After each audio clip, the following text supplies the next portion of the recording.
Vous avez sans doute déjà vu ce genre de vidéo sur TikTok. Tu souhaites prendre une belle photo avec ce bâtiment en arrière-plan? Arrête de prendre des photos comme ça. Essaye plutôt ça. Décale-toi légèrement sur le côté et baisse-toi proche du sol. Mets-toi en grand angle et retourne le téléphone afin d'avoir un meilleur angle de vue et de jouer avec la contre-plongée. Cadre bien le bâtiment à côté du sujet, il ne te reste plus qu'à shooter et tu obtiens ce résultat. J'ai envie de vomir. Et si c'est le cas, et si ça vous rappelle quelque chose, c'est qu'il y en a des dizaines, des centaines et des milliers sur la plateforme qui se ressemblent tous. Arrête de prendre tes potes en photo comme ça. À la place, retourne ton téléphone, bascule sur le mode portrait, repère ensuite un élément du décor qui va te servir de Arrêtez de prendre des photos comme ça, à la place, essayez ça. Bon, je dis pas que c'est une mauvaise photo, attention, mais il y a une manière plus créative de la faire. Tourne ton téléphone pour avoir l'objectif.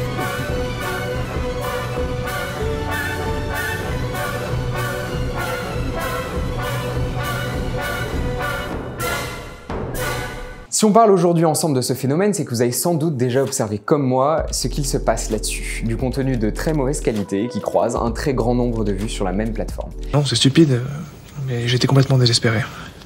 C'est assez intriguant. Et on en vient à se poser la question, mais qu'est-ce qui se passe dans la tête des gens pour avoir un tel problème? Je veux dire, cette vidéo est à 3 millions de vues, cette vidéo est à 7 millions de vues pour des photos d'arrière-train en grand angle.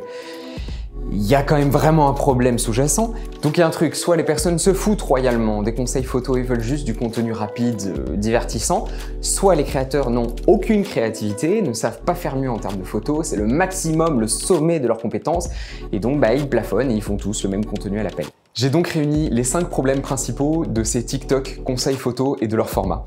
La première chose, c'est le problème de la rétention de l'information. À moins que votre cerveau ne fasse la taille d'un pois chiche ou que vous ayez besoin d'une gourmette pour vous rappeler de votre prénom, votre cerveau devrait être capable de se concentrer et de retenir des informations plus de 3 minutes. Et en même temps, les statistiques sur le temps d'attention moyen montrent aujourd'hui qu'elles sont en chute libre. Dans les années 2000, il était de 20 secondes et il est maintenant à moins de 9 secondes, ce qui est quand même la durée d'attention d'un poisson rouge. Donc comment garder l'attention d'un poisson rouge? En faisant défiler beaucoup d'informations stupides et lumineuses en un minimum de temps. On s'en fiche de la créativité et de la qualité de l'information à ce stade, le but est de faire du divertissement. Et il ne faut pas croire que votre cerveau va retenir autant d'informations en si peu de temps. Soit la vidéo dure 20 secondes et ne contient rien d'intéressant, soit elle est bourrée d'informations et bon courage pour que votre cerveau retienne tout ça en si peu de temps. J'ai oublié le plus important. Le deuxième point, c'est que la durée minimale de ces vidéos, en moyenne 30 secondes pour ceux qui réussissent, ne permet pas d'aller en profondeur sur les choses. C'est vraiment un sujet, on va juste aller en surface, et si en plus les personnes ne retiennent que 10% de ce qu'ils regardent, vous allez vous retrouver seulement avec 3 secondes de la vidéo qui va être mémorisée, et ça c'est dans le meilleur des mondes. Au bout de 5 scrolls, à mon avis, les personnes auront radicalement oublié ce qu'ils venaient de voir 5 TikTok auparavant. Le troisième grand problème des conseils photos sur TikTok, c'est qu'il y a un effet d'écho. Tout le monde semble vouloir toujours traiter des mêmes sujets. Prendre des photos en contre-plongée, en grand angle, certes, ça va faire beaucoup de clics, mais apprendre à bien faire le tri de vos photos sur un catalogue Lightroom, laissez tomber, personne perce avec ce genre de contenu. Pourtant, c'est une compétence qui est essentielle. Si vous en avez jamais entendu parler sur TikTok ou sur Instagram, c'est pour ça. C'est parce que ça ne fait pas beaucoup de clics, mais c'est un sujet essentiel. Et l'apprentissage, ça peut être intéressant, mais c'est pas toujours sexy au premier abord. Le quatrième problème de ce genre de vidéo, c'est qu'elle donne l'impression qu'apprendre à faire de la photo se résume à de la technique, du matériel ou un lifestyle de bobo hipster. Et si c'est l'impression qui ressort de la plupart de ces vidéos, c'est normal. Tout ce qu'elle montre, c'est un photographe avec un super matériel qui va faire des photos d'un modèle à hanche large et poser un preset sur Lightroom et dire « Et voilà, je viens de récolter 1500 €. C'est beaucoup plus complexe que ça, et on le sait. Mais si c'est la seule impression qu'on donne aux personnes, comment peuvent-ils respecter le travail d'un photographe et comment peuvent-ils surtout vouloir en devenir un eux-mêmes s'ils ne comprennent pas tout l'intérêt qu'il peut y avoir derrière? Avoir un appareil photo top de gamme ne transforme pas un débutant en photographe du jour au lendemain, et c'est pareil pour les life hack photos. C'est pas une boîte de Pringles retournée découpée qui va transformer vos photos futures en des chefs-d'œuvre. C'est plus complexe que ça. En plus, on le sait tous que la plupart de ces photos sont merdiques. Imaginez un instant une galerie d'art professionnelle qui exposerait ces photos sérieusement comme des œuvres d'art parmi les autres. Ça piquerait bien les yeux. Et enfin, le pire problème de tous ces conseils photos sur TikTok, c'est que beaucoup sont complètement fous. On va prendre par exemple cette vidéo qui a popé sur mon feed TikTok à propos du matériel photo à avoir. Dans cette vidéo, il va recommander le A7C pour faire de la photo de paysage parce que soi-disant il est plus léger, mais c'est complètement con parce que la plupart des appareils photo de la gamme Sony aujourd'hui sont du même poids quasiment que le A7C, il y a à peine de différence. Ce qui va vraiment changer le poids dans votre sac, c'est le poids des optiques. Or le A7C, c'est du plein format. Il y a des très bons appareils Sony qui sont en APS-C, il aurait pu recommander ceci pour avoir effectivement du matériel plus léger. Et puis surtout quand on parle de photos de paysage, la plupart du temps la taille du capteur, on s'en fout.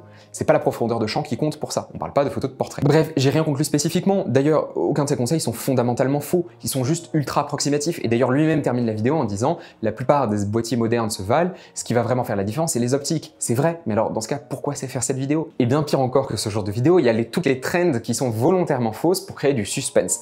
Par exemple, ce genre de vidéo sur de la retouche photo sur téléphone, où ils vont faire croire que monter la luminosité à plus 100, appliquer quelques retouches, puis après baisser la luminosité à nouveau à son point d'origine, est un super life hack pour faire une meilleure retouche de photo. C'est complètement con et ça ne change rien. Alors venons-en à la partie constructive, comment sortir de ce piège en tant que photographe. Si vous regardez ce genre de vidéo juste pour vous divertir, ou alors que vous débutez tout juste et que vous avez besoin de vous familiariser avec certains concepts généraux de la photo, pourquoi pas? Mais n'y passez pas trop de temps, vous n'allez pas en tirer grand chose long terme et la plupart de ces vidéos-là ont un vrai problème sous-jacent. Comme on vient de le voir, la plupart du temps, les créateurs sont poussés par les plateformes à faire du contenu de moins bonne qualité, moins vrai et qui suivent des trends parce que justement c'est ça qui fait du clic et c'est ça qui fait de l'engagement. Je ne leur reproche rien, la plupart d'entre eux ont des familles à nourrir, ils ont des carrières lancées, ils ont des business à développer et c'est normal. Pour certains d'entre eux, c'est la différence entre boucler les fins de mois ou non. Donc c'est absolument normal, c'est le jeu.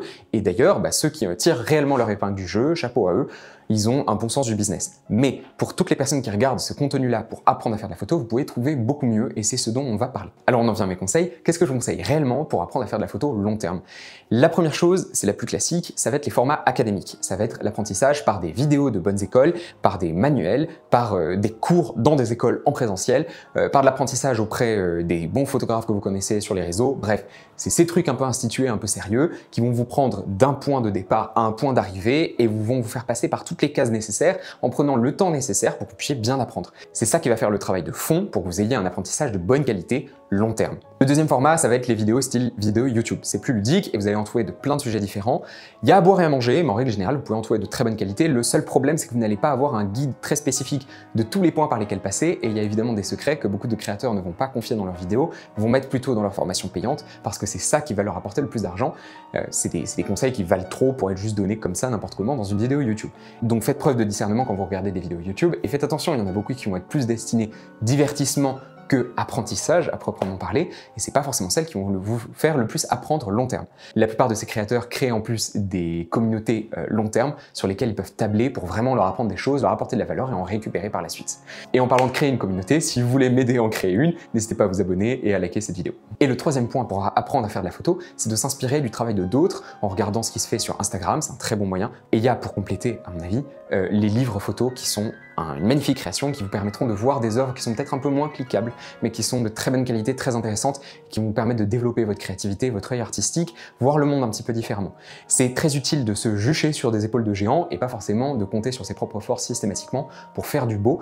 On peut trouver des inspirations absolument merveilleuses partout et un bon artiste, il ne copie pas, il vole. Donc c'est le meilleur moyen de progresser en tant que photographe. Dans le domaine de l'IA, il y a un dicton qui dit « garbage in, garbage out ». En gros, on met de l'information éclatée au départ, on va récupérer de l'information éclatée à la sortie. Et c'est pareil pour des vidéos TikTok de mauvaise qualité. Si vous en consommez beaucoup, vous allez vous exposer à beaucoup de choses pourries et vous allez forcément vous-même être moins capable de créer du beau. Regardez du beau, écoutez du beau, réfléchir à du beau, c'est ça qui va faire la différence. J'ai fait une conférence sur le beau qui vous intéressera sans doute.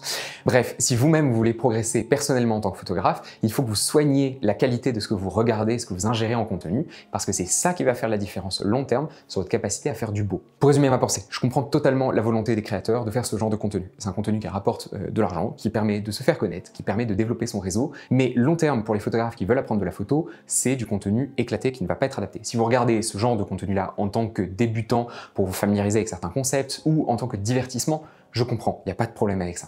Mais il ne faut pas que ça devienne la source d'information prévalente comme ça l'est pour beaucoup de photographes. Le problème est moins du côté des créateurs et beaucoup plus du côté de l'algorithme qui va favoriser ce genre de contenu. Évidemment, du contenu plus sérieux, plus approfondi va être moins cliquable et ça va être du contenu moins mis en avant par les plateformes. C'est logique, c'est pas dans leur intérêt.